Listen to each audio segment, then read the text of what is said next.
While the weather has slowed down some of the efforts out here on the Gulf, it hasn't completely stopped all of them. As you can see behind me, helicopters are flying out along the coast, dropping bags of sand to further protect the area. Early on into our trip, and already we've seen signs of oil. Here's a better look at what was causing the problem. Now that this massive derrick has been removed from the waterway, police will be able to monitor nearly 30 locations throughout the city, but they say it's not because of an increase in crime, but instead for your own personal protection. We're actually going on hour 20 for the search for Paul Collins, who's been wanted in St. Martinville since July 6 for allegedly shooting and killing his estranged wife. The suspect that led authorities on a day-long manhunt is finally behind bars. And they're making sure that the air quality is safe for the residents in the area. Just last year, 17 people died on the water from drowning, and of those 17, 15 were not wearing their life jackets. But fishermen tell us they typically catch about 40 to 50 pounds. It was a hot and in some places a rainy Father's Day across Acadiana, with a few pop-up storms scattered along the way. We're midway through the summer, but you still have time to take a vacation if you haven't done so yet.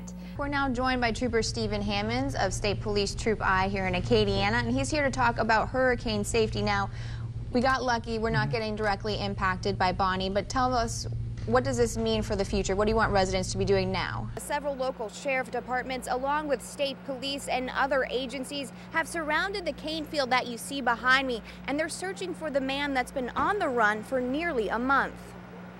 This cane field is where the suspect spent most of the day hiding after being on the run for the death of his estranged wife. And where he's run to is not an easy place to be found. The vegetation is real thick. We're actually going to have to put individuals on the ground searching basically what we call a grid search. Search the area and basically walk off each individual section of the cane field. Authorities were tipped off to Collins' location early Thursday morning and searched for him ever since. But officials with the Iberia Parish Sheriff's Office say they've been on the lookout for him since he allegedly shot and killed his estranged wife on July 6th. We've been assisting St. Martinville with the investigation. We've been following up with people that may have information as to his whereabouts. And authorities tell us they'll continue their search for Collins until he's caught, even after the sun goes down.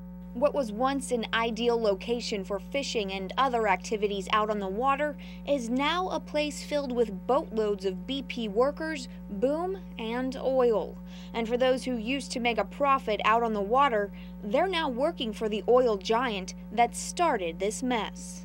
Kind of messed our livelihood up as far as fishing and all, but they, taking care of us, gave us a job with them. We run the Coast Guard around. Clint Stewart used to be a charter boat captain, working nearly every day of the month for 8 months straight. That was until fishing got shut down and he had to find other means to support his family.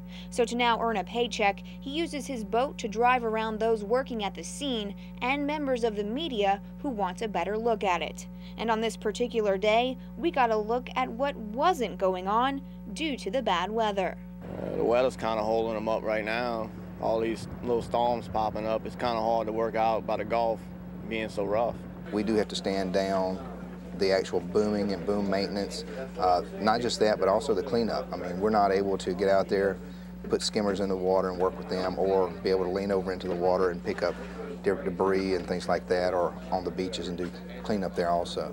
While the weather has slowed down some of the efforts out here on the Gulf, it hasn't completely stopped all of them. As you can see behind me, helicopters are flying out along the coast, dropping bags of sand to further protect the area.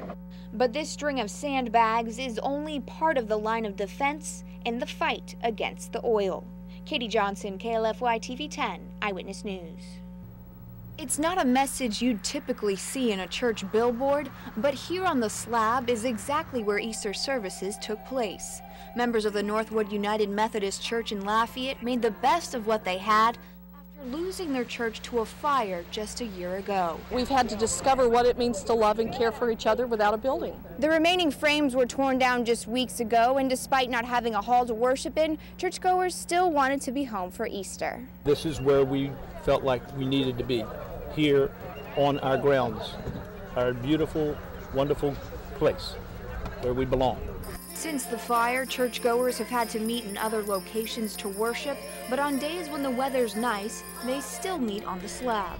Reverend Ann Sutton says the location doesn't matter as long as the message is clear. Every preacher is always aware of where they are, but when the message, the word of the Lord, is that powerful among us, you can preach anywhere.